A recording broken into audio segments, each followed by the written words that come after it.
沸点的就是高自动性，也就是说它的加速度非常大，甚至是达到自求正的加速度的40倍。一般做这飞机的驾驶人员，如果要遇到10个机的情况下，就对这个驾驶员的生命呢就非常危险的。对，但是飞碟那个正的加速度呢，经常能达到自求的正的加速度40倍，那在日头那个乘客怎么受得了的？来给大家讲一讲那个外星人飞虫就这意思那个。对这个一般网友还是比较感兴趣。对的，就是飞碟的原理。对，飞碟的原理，它实际飞碟那个动力系统它的动力系统跟我们地球上火箭飞子它是完全不一样的。我们地球上那个火箭飞子，它那个动力原理那个是动量守恒。这个动量守恒那个原理是牛顿力学就是告诉我们的。它那个动量是什么动量？就是质量乘以4度运动速度，也就是说。当一个物质它那个质量乘运动速度发生变化的时候，它受到力的作用发生变化，是吧？它那个质量是不变的，它速度发生变化，就产生加速度。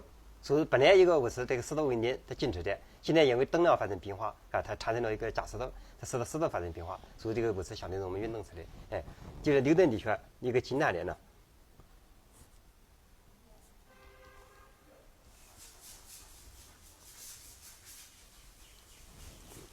第一个是速度，也就是速度随时间变化，但是它那个外星人那个飞碟那个飞行原理，跟我们地球上那个牛顿那个牛顿力学那个飞行原理有相同的一部分，也有不同的一部分，它也是动量守恒，增程动量守恒，但它那个动量跟我们动量是不一样的，它的动量是这样的。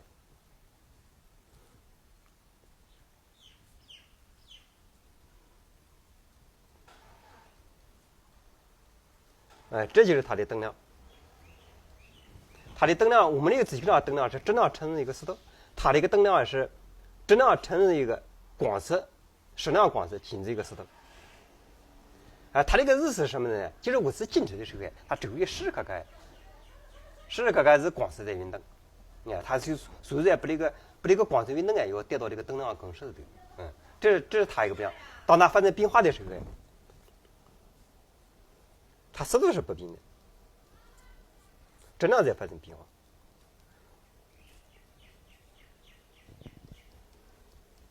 这是手的，你看到没有？对吧？这是矢量光速仅只一个速度，就是它质量发生变化。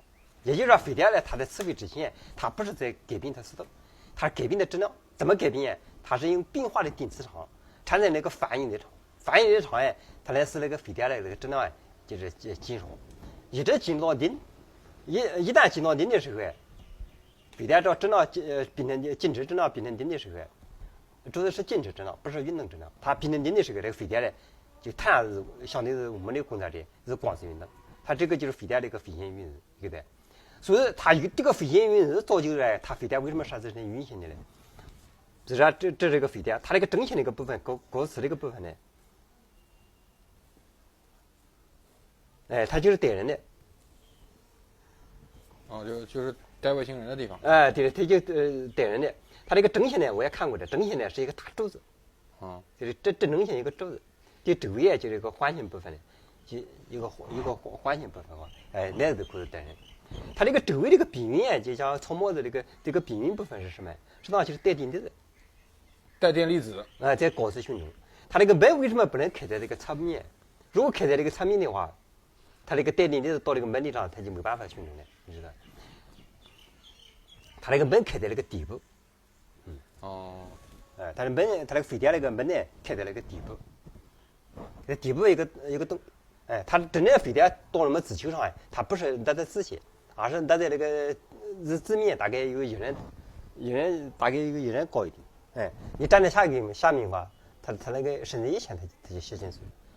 他是用这种，他们也曾经告诉我的，他说有的飞碟功率很大的时候，就是飞碟非常大的一个飞碟反而没有门。他为什么大的飞碟没有门呢？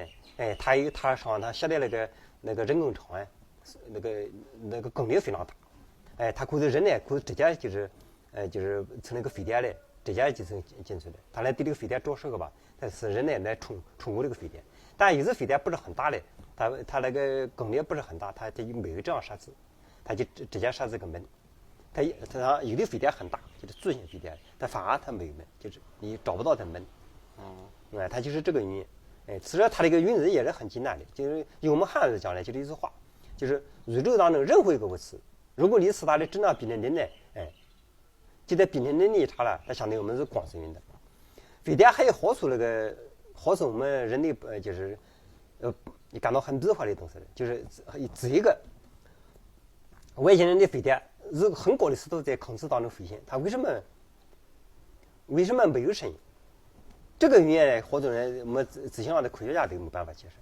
实际上是什么原因？飞碟一个三种状态，三种时空状态。一种呢就是普通质量，就跟我们正常物质是一样的，普通质量、普通时空状态。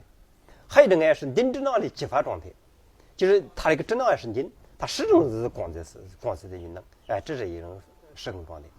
还有一种是什么状态呢？就是准激发状态，也就是说它质量呢只有1万分之一克，就是接近零，但它不是零。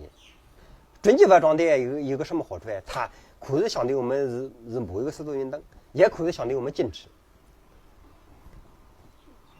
就是激发状态，它虽然质量为零，但是它始终是光色，它时时刻刻是光色在运动。准激发状态它有什么好处呢？它可以相对我们静止，也可以它飞碟到了我们地球上来，它不是讲一下子从那个零质量那个激发状态过渡到那个普通状态，而是过渡到准激发状态。也就是说，它这个质量还维持在此刻。它这样它到我们地球上来，它可以悬浮，在空中悬浮着。它那个如果地球飞碟那个质量要就是变成零的话，我们知道零质量一个物质有什么特点？零质量物质跟任何物质碰撞力为零。因为它的碰撞力可以牛顿力学算出来，就是它的质量要乘上假设的，它质量为零，它碰撞力也为零。所以呢，它在控制摩擦的一个本质，讲一个东西在控制当中摩擦的一个本质，它说是膨胀，摩擦也说是膨胀。它碰撞力为零，它的摩擦力也为零，摩擦力为零，也可以说它的声音呢，就是它没有声音，这就是没有声音的一个自然之处。还有人如果是直觉过自己，我好像不能是这样的。实际上，他就直觉过自己飞碟表面有个场，车的场，车的场空气跟飞碟呢不是直接在摩擦，它是跟它场在摩擦，所以它没有声音，也是从这个角度也可以解释。好的，这是他一个人我们感到很困惑的，就是他为什么高速飞行没有声音？还有一个简单是打个比方，如果地球跟别的一个星球两个一触而过的时候，是吧？就是地球表面，它现在的空气，是吧？它也不是直接去接上，还有空气在接触。这个想让大家就是我要讲到的，你要想就是它是因为场在摩擦，这个理解不难理解的。还有一个就是人感到很困惑的就是什么问题呢？就是飞碟那个经常有报道那个飞碟的就是高自动性，也就是说它的加速度非常大，甚至是达到地球整个加速度的40倍。一般照这飞机的驾驶人员，如果要遇到10个 G 的情况下，就对这个驾驶员的生命呢就非常危险的。对，但是飞碟那个整个加速度经常达到地球的整个加速度40倍，那在日头那个乘客怎么受得了嘞？实际上这个也是零质量或者是微质量有关。打个比方，它的飞碟出的这个就是微质量或者是零质量，它受的力，是吧？我们可以用牛顿力学的一个公式来表示。你看到了，它受这个吧，是质量乘以一个加速度，它这个加速度非常非常巨大，但是由于这个质量 m 等于一个零，由于质量变成零，质量变成零，是吧？它受的F， 无论你加速度多大，它受的还是零。这个就是飞碟的高自动性呢，它这个人乘客不受力的那个原因，就是因为它是处于激发状态或者是准激发状态，是这个原因，是它质量为零是这个原因。那我有一个问题不太懂，我想问一下，就是如果说它质量为零的话，它应该是光速，我们眼睛应该是看不见的。质量为零是光速，但是在飞碟我们看到在地球上呢，它是准激发状态，也就是说它质量是自克或者是几微克，非常小的一个量。那也就是说它还是有一点它重力的。它这有一定的重力呢，它飞碟就不是光速运动，就可以普通速度运动，也可以静止，你知道？它叫准飞碟3个装点，它不是说就是零质量激发装点、微质量的准激发装点。那些机动性飞碟做的那些机动性，说明它是处在准激发状态。大部分都是准激发的。如果它是真正的激发状态，它就是你看到就是光色，你也看不进来，但是光色太快了，是吧？实际上是处在一种准激发状态。好的，那还有一个网友应该也会有一些问题啊，就是比如说这个飞碟它有几十吨重，非常重，它从外星球来到地球，它是能携带这么多的能源吗？能量吗？好多人就感到是对你这个也给我们解释一下。实际上那个飞碟呢，它那个在长途飞行的时候，它是不需要能量的，就是也就是说，不需要能量，是吧？就还有一个常见的一个因素，就是是人感到能量感到困惑的，就是它那个长途飞行呢，它那个就是飞碟那个是光速运动的时候，因运动方向的空间长度稳定。也就是说，在日面的观察者，我们外面的观察者，它个地方外星球我们有50光年，让我们讲呢，它是要50年到我们这个地球上，是吧？但是他们的角度就认为一刹那就到了。为什么呢？因为在他这个角度看呢，它因运动方向空间长度就比零点。在相对论当中，我们都知道嘛，我是3维空间，日光是相对我们运动的时候，因运动方向的1维空间长度稳定，长度比零点的。这个是从空间主义角度讲的。如果从实际角度讲，就是这个日头观察者，他感觉不到这个运动过程。这个运动从一开始到结束，吧，他就没着。无论多远啊，他一刹那就他没有时间感觉，他没有这个过程这个时间的感觉。但是真正这个过程呢，还是有时间的。这个时间好比在哪个地方？就是飞碟，比如说有50吨的一个飞碟，它质量比零呢，这个需要时间。比如说它从零呢有比那50吨呢，它也需要时间。它真正这个时间好大的，就好在这个质量变化过程。我们刚才讲的飞碟，它是一种，假设的这个是飞碟动力学方程呢，从这个方程我看到过吧，它是质量变化过程，也就是说，它耗费这个时间是在质量变化过程。它真正长途跋涉的时候，它不需要时间。那不需要时间的运动，长途跋涉在飞行当中，这个是什么一种？在他们的物理学角度讲，也就是说用我们地球上讲的一句话叫惯性运动，实际上也是一种惯性运动。但是从那个相对论质量方程我说过吧，它这个能量是要求是非常巨大的。它是怎么解决这个能量呢？它并不是把能量带在飞碟高头，它飞碟在他们星球起飞的时候，它是用外部低能的，就是充质量，就是它这个质量逐渐降，降到接近零的时候，它开始在加速走。它到了地球上呢，它也不是把那个零质量那个飞碟变成50吨那个吧，它也变一点点，它是这样，它质量变得很小，它需要的能量就很少很少。它开始的时候，它开始在变质量的时候，它是用外部低能的，就是在他们星球上外部低能，把它质量直接变成到准激发状态，你知道？准激发状态它就放在那个地方，比如说它现在我们要出发的，它在这个准激发状态到了激发状态，比如说它是1/1000克，它转化成那个磷，它不需要多少能量的。它到了地球上，它不是讲把它搞到50吨，它把它搞个1/1000克，它也不需要多少能量，你知道？它是这么搞的。真正长途飞行，我刚才也说了，它是一种惯性飞行，它也不需要能量。它这个能量问题是这么解决的。还有一个刚才说那个空间主义，也就是说很多我们那个地球上人都是这么讲的，就是50光年一个外星人他炸飞碟到我们地球上就要50年，实际上不是这么一回事，因为它那个光速运动因运动方向空间长度为零，也就是说它达到那个速度的话，它就改变了时间和改变了空间，你这个一定要那个思维要跟上，我们平时用那个运动学语言不适应的。也就是说，飞碟这个沿光速运动有2个观测者。如果我在地球上看你这个飞碟，它是有时间、有长短、有距离的。对，你这个运动速度的，有速度的，有运动过程的但是在坐在飞碟上那个观察者，他认为这个过程是不存在的，没有空间主义，也没有空间主义，也没有时间过程，他感觉不到这个过程。对，这个我能理解了。这个我能理解。还有一个就是飞碟呢，就是外星人呢，好多人看到它有电磁现象，因为它那个是什么电磁现象对，它对地球上电磁东西造成干扰。对，因为它那个日头就是一个巨大的那个就是环绕带电粒子，也就是说，它那个飞碟那个变成了日头速度那个环绕粒子，它就是用电磁场的。这个它有这个电磁干扰，也不应该感到奇怪，因为它就是用这个带电粒子作为那个作为动力源的。它为什么要搞这个带电粒子在这环绕旋运动？这个我们也问过的。他怎么讲呢？他说电荷之间，就是说他用那个电荷都是一种电荷，就是说用负电荷都是用负电荷，用正电荷都是用正电荷。负电荷呢，它有一个什么缺点呢？它密度不能刺高。同样是同一种电荷不能刺高，它是为什么呢？它有抗能电力呢，它互相之间排斥。你就是说正电荷跟正电荷互相排斥，负电荷跟负电荷排斥。你放在一起，对吧？它相互排斥呢，就造成呢，它密度不能刺高。你如果要刺高它的密度，对吧？你要外界强大的压力来些。但是还有一种办法呢，一个是外界用压力使它那个电荷往一块集中，它要的就是高能电子束、电子束，它要的那个密度要求高，密度要求高，它后来它还有一个原则，什么原则？就是当电荷匀速执行运动的时候，它那个电场或者转化成磁场，磁场或者压缩，当它高速运动的时候，它有可能压缩的，所以呢，它就给它作为环绕运动。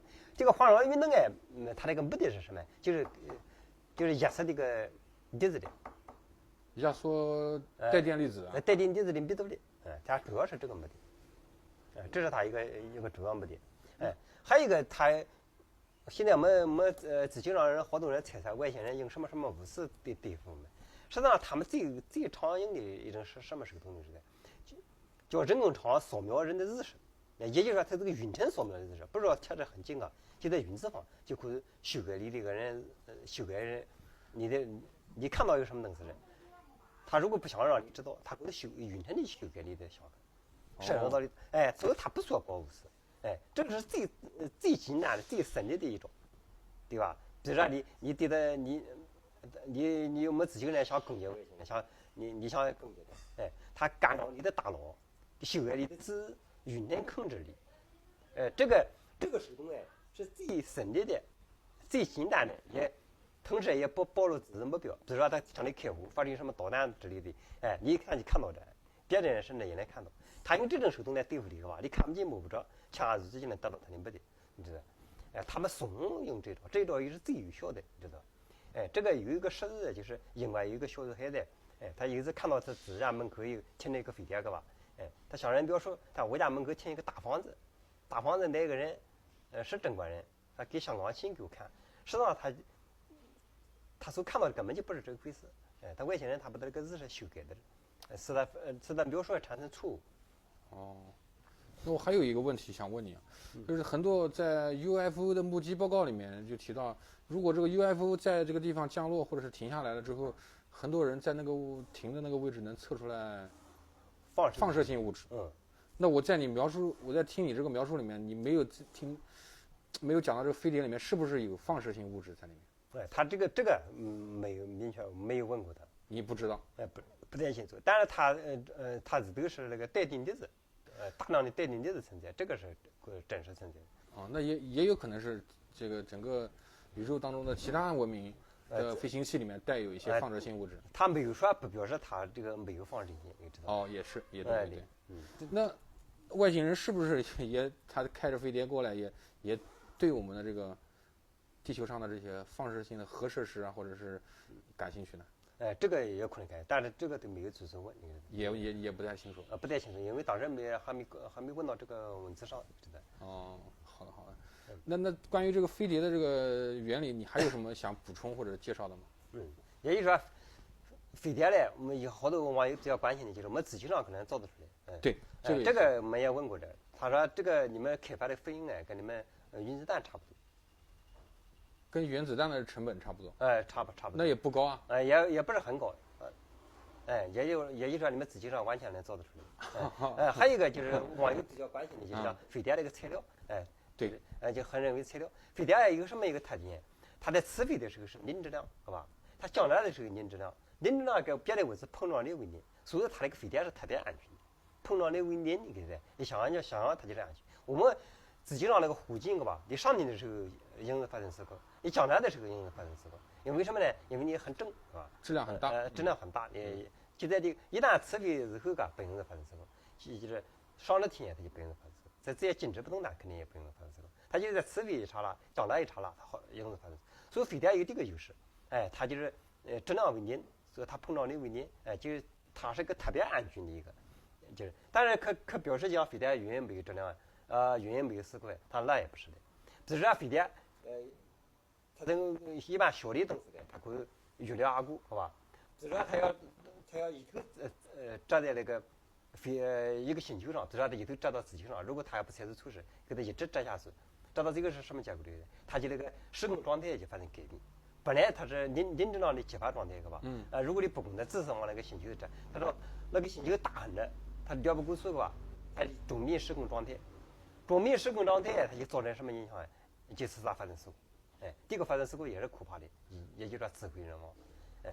它这个飞碟这个东西呢，它这个飞行运载跟我们自然界当那个发光子是差不多的，它是就是零质量，它一个失控状态，也就是说我们照这个太阳光，如果照在一个适合的东西上，它也可以反射出去，反射出去呢，虽然讲那个方向发生变化吧，它那个状态还没发生变化，它还是光子，但是它有时就让我们你手上光照到那个发热是怎么回事？就是有的它已经改变状态了，就是比那次大那个电子之类的。它就造成那种发热，个吧？它这个改变了，也就是说，它可以改变那个失控状态。